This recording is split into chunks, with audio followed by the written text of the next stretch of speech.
Sales interviews, arguably one of the scariest parts about working in sales. I mean, do these ever go well? So what are some tips and tricks you can implement today to massively increase your chances of landing your dream sales job? Keep watching to find out more.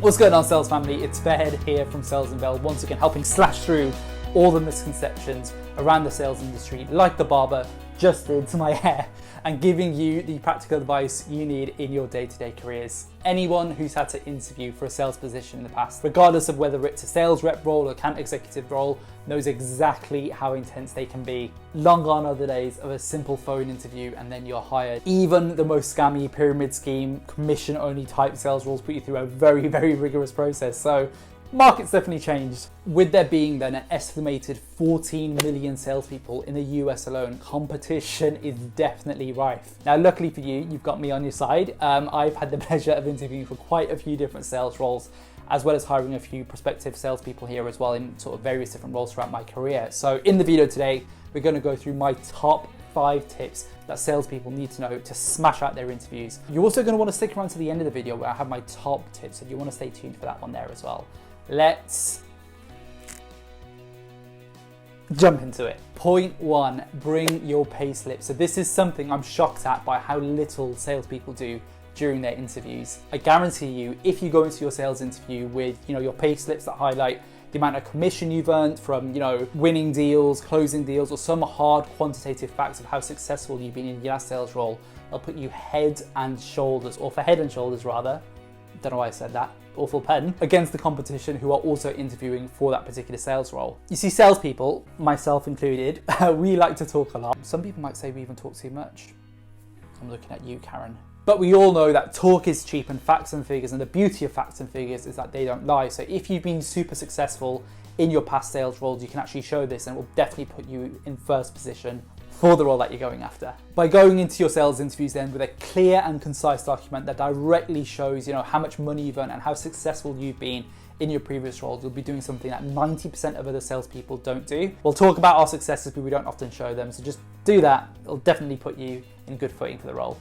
Point 2, expect the typical questions. Now this point is actually pretty good advice for any particular role, not just in sales, and is definitely something that I've used throughout my career. That being said, not enough people do the prep work on the basic questions that are generally going to be asked through any sales interview. Some examples of typical questions then would be things like, tell me about yourself, what attracted you to our company, tell me about your strengths, what are your weaknesses, where do you see yourself in 5 years, all those kinds of things. Literally just done a quick Google search of this, guys, so that's where you can find this kind of information.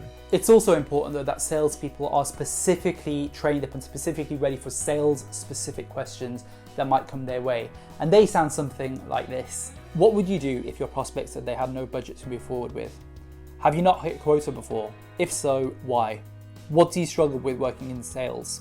What is the largest deal that you've helped brought in? Now, at a first glance, these are definitely curveball questions that can definitely prove to be challenging to yourself there, but the best thing to do is stay calm and be prepared by answering these questions through a simple case study. For example, if the question is about you not hitting your quota for a particular month, your response could be something like this. Not hitting quota was definitely a challenge for me in my last role, and it could definitely lead to a downward spiral of fear and self-doubt. However, on the back of me not hitting, I went above and beyond to understand the root cause of why I was not hitting target. It turns out I was targeting the education sector to the middle of the school vacation. So once I adjusted this, increasing my activity level, I came back even stronger than that quarter with a new record set. Often with these questions, it's not necessarily what you say, it's more how you say it. Shout out to Chris Voss for basically teaching me all that. Is his name Chris Voss? I think it is. Boom, I got that one right. So ensuring then that you sound confident with any answers and any challenging questions that you throw your way will ensure once again that you, yes, you watching this, stand out against the rest of your competition. Point 3, show your interest in sales outside of work.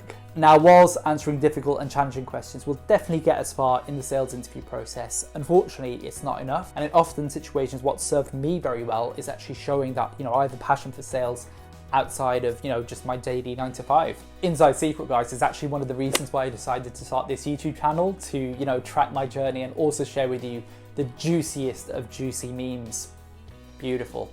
If you can demonstrate this then during a sales interview, you will definitely be onto a winner. But I know what you're thinking, Fahed,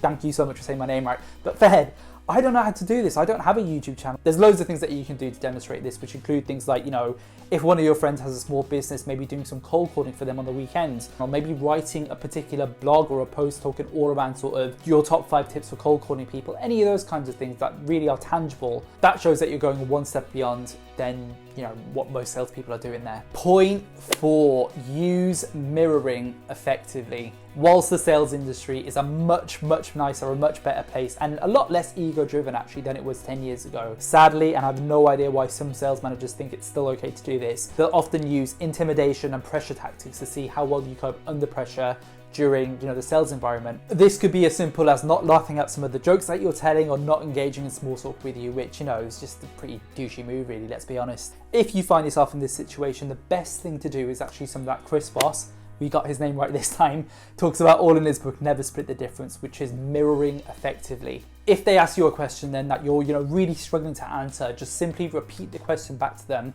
in an inquisitive way, and they'll likely give up a lot more information. Whilst a lot of salespeople think that we're quite good at this because a lot of us have read sort of the same books, unfortunately in those situations where they are being stress tested, a lot of this training kind of falls by the wayside a little bit. So to give you an idea, an example would be, let's say the interviewer asks you very abruptly, what are your salary expectations for the role? If you respond back by saying something like, salary expectations, they're much more likely to want to give a little bit more information rather than just sitting there. And if they do, just wait 4 or 5 seconds, they're much more likely to, give up that information that you need, making you rest assured that you're going to be answering back with the right answer. Point 5, work on your appearance. Rich coming from this guy who's had a shave for the first time in, about 3 months. Final point then, and arguably one of the most controversial, is that appearance unfortunately does matter when interviewing for sales roles. Now, whilst I definitely resemble something out of the Addams Family in 99% of my past videos, the truth of the matter is that when I know I'm interviewing for a particular sales role, regardless of whether it's a promotion, or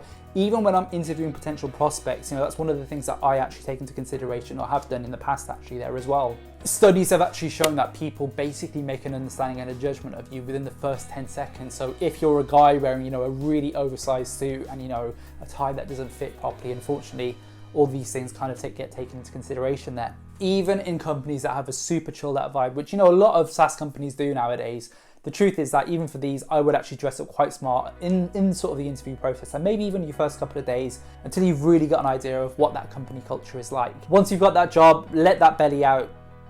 Don't do that. Never do that. That's disgusting. Now, if there are any Cockney geezers watching this video, I don't know why I said that. That's something out of a Guy Ritchie film. I don't know. It's all fun. I'm fasting today. Give me a break, guys. Check out my video on should salespeople have beards. It really goes into a little bit more detail about how appearance is important within the sales process. I'll put that on the screen here-ish somewhere. You can't spell onus without bonus. Bonus time, guys.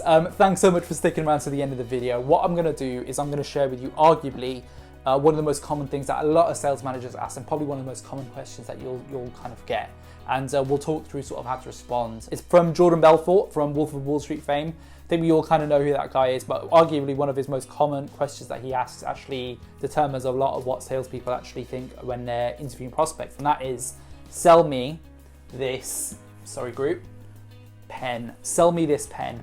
If you're ever asked this question, what the interviewer is trying to understand is if you're good at asking open questions. Now, most people outside of sales will probably start talking about the features of the pen. So the fact that it's got, a red top, it's got red ink. Don't know why you buy a red pen, but whatever.